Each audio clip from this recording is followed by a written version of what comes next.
Bonjour à tous, donc on se retrouve cette fois-ci sur la deuxième vidéo de ce chapitre qui est plus pratico-pratique, plus technique, où cette fois-ci on va récupérer nous-mêmes nos primitives. Dans le grand 1, on vous donnait les primitives et on vous demandait soit de vérifier, soit de récupérer la primitive qui vérifie une condition. Là maintenant, on considère que vous pouvez, à l'issue de ce point-là, récupérer la primitive de la plupart des fonctions usuelles que vous utilisez.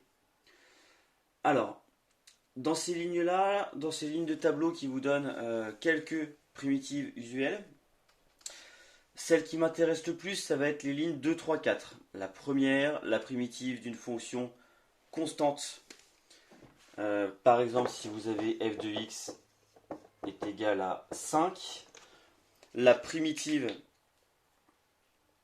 de ce genre de fonction, et attention, c'est bien une primitive, c'est directement 5x. 5x, si vous le dérivez, ça vous donne bien 5 tout court.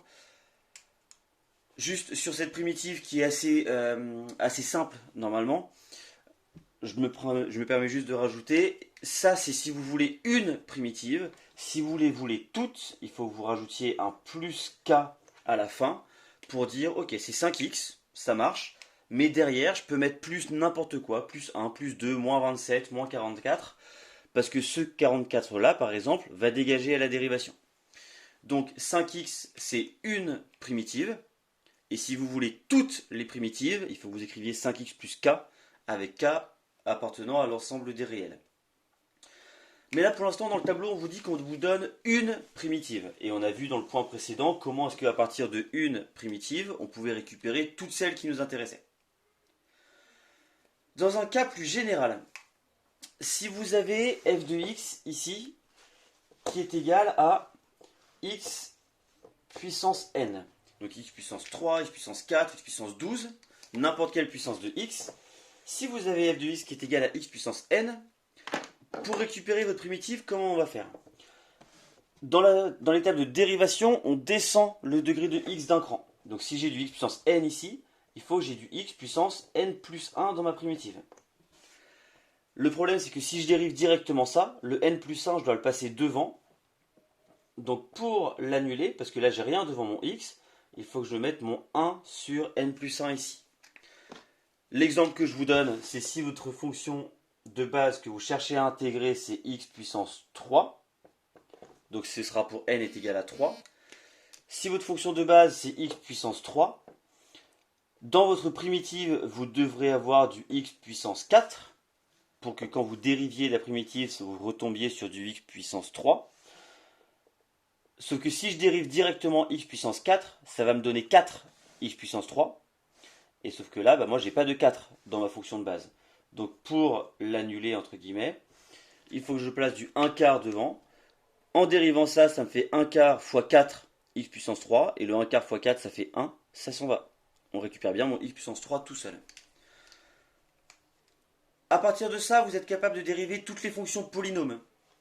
De récupérer une primitive de toutes les fonctions polynômes. À partir du moment où vous savez faire pour une puissance de x, vous savez le faire pour toutes les puissances de x.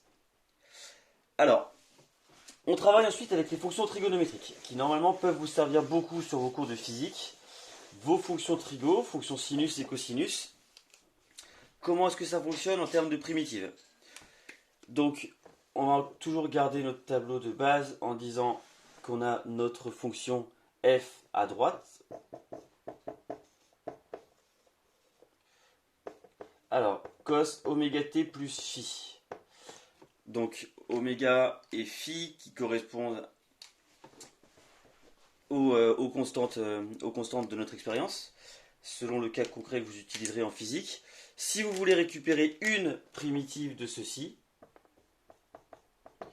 il faut que vous passiez sur du moins a sur oméga. Dans la mesure où sinus, quand on le dérive, ça donne cosinus, on va partir en sinus. Et dans ma fonction trigo, dans mon sinus, j'aurai la même chose que dans mon cosinus ici. Donc la seule chose, c'est que du coup, je vous ai écrit une bêtise, pardon, il n'y a pas le moins ici. Le moins, il apparaît dans l'autre fonction. Vous avez le sinus qui deviendra un cosinus à la dérivation, le si coco moins si. Quand on dérive sinus, ça donne cosinus, donc là c'est bon.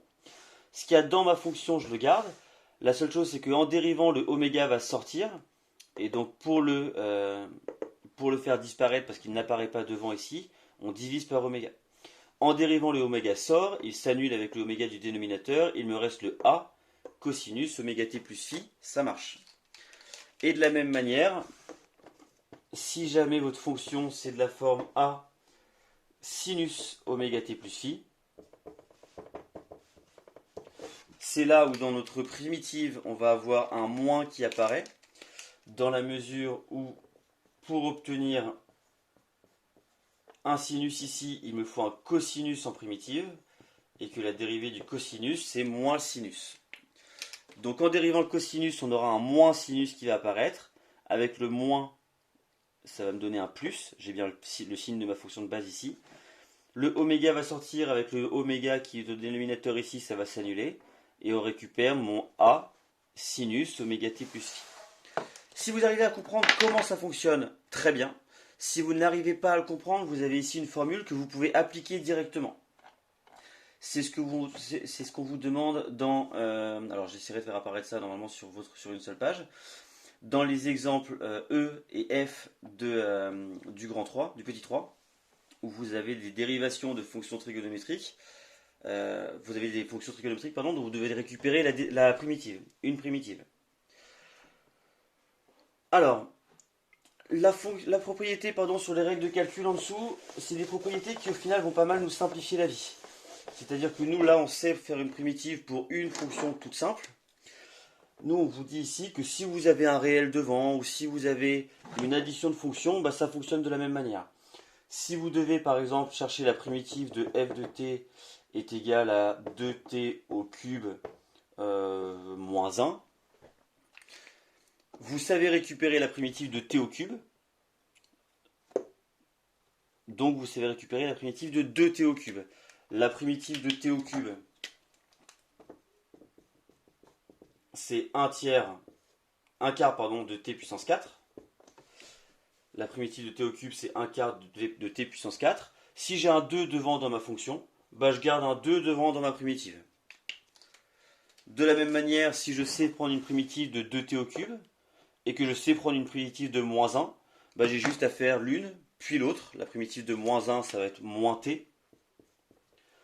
Donc c'est bon. Au final, ça va me donner 2 fois 1 quart, ça va me donner 1 demi, de t au puissance 4, moins t. Ça me donne une primitive de ma fonction. La seule chose que ça nous dit ici, c'est voilà.